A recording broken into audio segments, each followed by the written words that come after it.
longtime friend and mentor, Pam, who's a best friend of my father's. I've known her since I was born. Just to get an example, here's a nice little bit of an introduction for her before I call her up.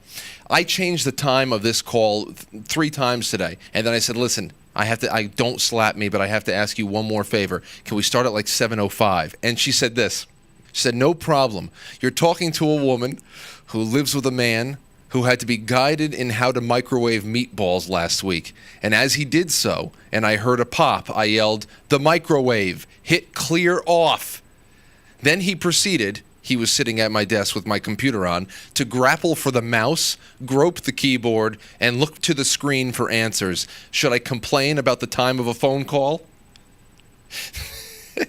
So let's give her a call. It's going to be so good. Hello? Pam. Yes. It's Frank. Hi, Frank. I just realized I'm so grateful to have you on because I don't get very much of a female perspective on anything. You know, it was Wait till we do the show when I tell you my own style of masturbation because I never even touched a dildo in my life. But anyway, that's for another show. That's for the Friday night special. But people will be very interested. I'll tell you right now. Now, They'll be very interested. I was giving your bio, and I was telling everybody about how we've known each other for my entire life. I always thought that we were related in some way. Then you became like a literary mentor to me, and we have this great, beautiful relationship and all that. And I read what you told me about when I was making all the time changes for tonight's show. So, Frank, you're talking to a woman who lives with a man who had to be guided in how to microwave meatballs. I died when I saw that. I said, this is the perfect bio. Yeah, I mean, if you were on Twitter, that should be your bio. A woman who lives with a man who had to be guided on how to microwave meatballs. Oh, my goodness. No, I've never been on Twitter. I've never tweeted. And I don't know anything about those things because I'm very old school. But you do know literature. You do know the classics. You do know all of the great works of art. Yes, yes. Well, here's one thing I wanted to bring up with you because one thing that you had taught me a long time ago, you might remember it, you should remember it, it really is a pillar of everything that I live by now, is when you're talking about the art of crafting a narrative or a story, you're talking about what you asked me and or explained to me what makes the timeless pieces of work timeless, and that whenever you craft a piece, no matter what year it is, no matter what century it is, it'll always speak to the human condition in some case, and it'll always be relatable. As in comparison with these things that are so dated and so shallow and so cheap. And you want to talk to that just a little bit, but that's pretty much the gist of it, though. Well, it's very interesting that you brought that up because I was never one. Well, when All My Children, the soap opera, first premiered in 1970, it was in the summer, and it was a big deal and a big thing, and we followed it. It was on for years. But I didn't watch many soap operas, but my favorite one, called Ryan's Hope, I did watch that. Now, that show was on from 1975 to 1989. I never watched, every single episode, and there's no DVD of it, which is very upsetting. But I am able to watch it on YouTube. And I will watch it over and over again the years that I'm familiar with, because after a certain point, they weren't even taping the shows anymore. Excuse me, I'm drinking very hot coffee. Anyway, so I did watch it, though, in the early years. And I said, I'm still so fascinated. And the reason why I enjoy going through the whole show again and again is because there's all these episodes that I've never seen, because back at that time I was working, I had different lunch hours, whatever. Well, anyway, here's a perfect example. I'm watching a show and being thrilled over this show that ran in the 70s and the early 80s. And I'm saying, here's a perfect example. The show is about what never changes. Doesn't matter if, the clothes are, reminiscent of how they started the dynasty wardrobe. This show, Frank, is so compelling. And I remember I had a Shakespeare professor for 2 years of Shakespeare I had. And I'll never forget, she said, as you go through different periods in your life, go back and read the plays, and you'll have a different perspective. When you become a parent, when you lose a loved one, whatever. When you go through different experiences, go back and read the plays. They'll have different meanings to you. Well, anyway, not only is that the case with watching Ryan's Hope, because there's things I find humor in it now that I didn't pick up on then. I was, a younger person. But in this show is about someone's always giving birth, someone's always dying. It's about jealousy. It's about a struggle for independence. People want to be in control, people controlling others. This is why it's timeless. It's timeless. And people communicate, Frank. It's before texting. There are these long scenes because people have conversations. The first thing that it just popped into my mind as you were talking, and I think that you might agree with me on this. I don't know. We've talked about this movie in the past, I think, but I was saying this 2 or 3 weeks ago with Lauren I was talking to her about the movie E.T. And I said, the thing about this, and I actually brought you up in some kind of talks that we've had before, and I think the thing that I love about movies like E.T. and things like this is that it's one of those films where you can watch for the first time more than once, because when you watch that film as a kid, you are enamored by the kids. They have their own mission. They want to hide it from the adults. They're taking charge in a supernatural situation, and it's bigger than them. But it's not about aliens as much as it is coming to the aid of a person who's in need. E.T. needs help, and then. And then as an adult, and it was the first time I really sat down and watched it as an adult, maybe a couple of years ago, I'm starting to see the pain of the mother, knowing that her ex-husband is in Mexico with a new lover. I'm starting to see all these different things, the interaction. Right. It's all of those things. I'm like, it's not a movie about an alien. It's and that's what I'm talking about, and it just all comes together. I love that, and it speaks to what you just said there too. All of those works that you can watch over and over again at different parts of your life, and it'll start making different sense. Yes, and you're seeing it through different eyes. And I know there's a wonderful short story by Arthur Miller called "Search for a Future," and the main character is an actor, and what's going on in his life is while he's performing in a show, a theater piece, his father has had a stroke, and he's in a nursing home, and he's coming to terms with that. And it's a short story, but it's so beautiful and so amazing.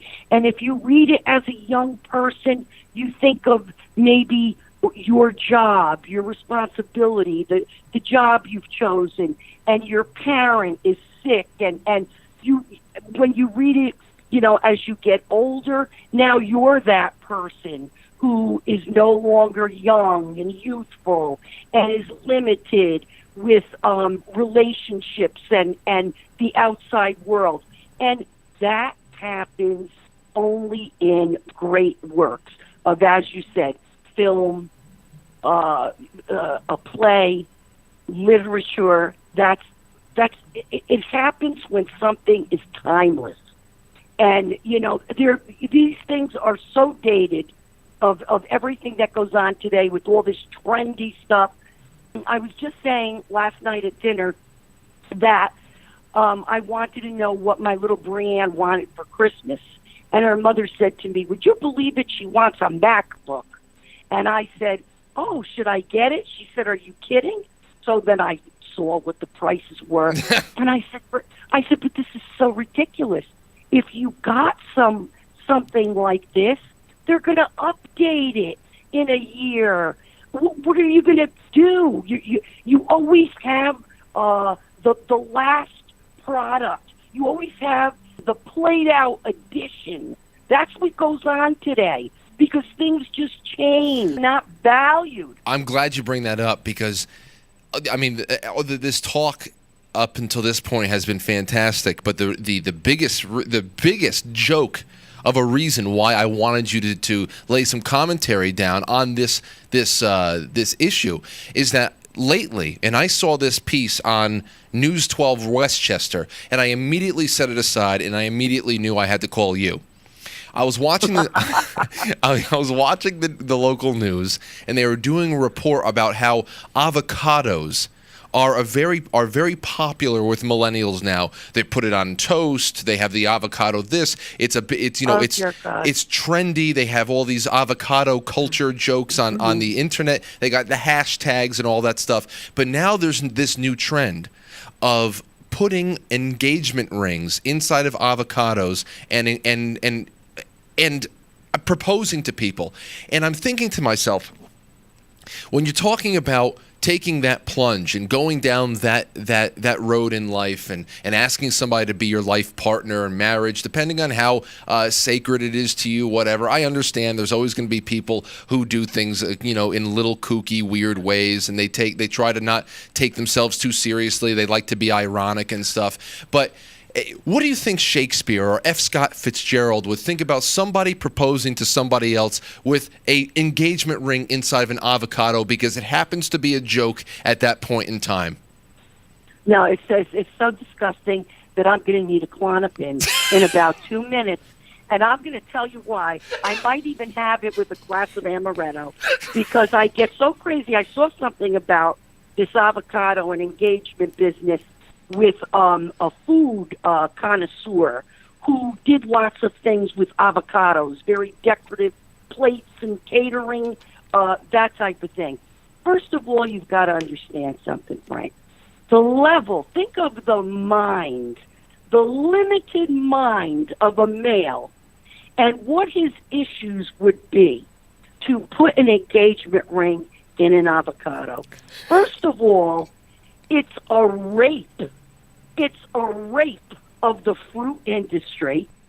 It's a violation of the produce in our country. And think about it. This is a man who can't come to terms with the fact that he has a small penis. You're taking an object and what does the inside of the avocado represent? It's a vagina. It's a vagina. Oh. It's oval. It's wet. It's moist. It has sides. It has a back wall if you were big enough to hit it. Now, think about this. So this man is putting an engagement ring. He's putting his small penis into this vaginal shape, into this opening. It is so beyond disgusting. And like you said, people like to be a little quirky, like to be a little trendy.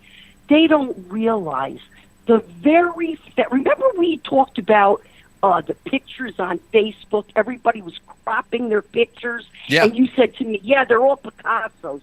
Don't they understand that the very movement of not being a leader, of imitation, don't they understand that just destroys everything in itself? Yeah. Now, there's two ways that you would present an engagement ring. You would present the whole idea of the tradition and what a Shakespeare or an Alexander Pope or our wonderful masters of language would say is you present it with a keepsake in a little velvet pouch, in a little satin box. And if it's presented where you're presenting just the ring itself, the bride-to-be knows that's something to be revered. She's going to keep it in a special place, a special part of her jewelry box. She's going to create something for it. Now, what does all this have to do with a fucking avocado? You tell me. You're talking about You tell me. a velvet sack. You tell me. This is a case that is going to be brown. It is going to just disintegrate before your eyes over the course of 4 days. 4 days after the engagement, it is a brown lump of shit, and that is what you put your engagement ring in. I'm glad you asked me that question because it really is a disgrace, and it's not original, and I would be so insulted just at the fact that you're supposed to be taking this step into maturity and you're a copycat. This is so ridiculous. Yep, that's it. I wouldn't marry a man who presented that to me. This is a joke? God, I was just kidding about it. No. It's very, very sad. Well, let's get together soon and have a little bit. Speaking of, guess what? What? You're going to be having your first year anniversary Yes. in May. This is the last thing I'll leave you with.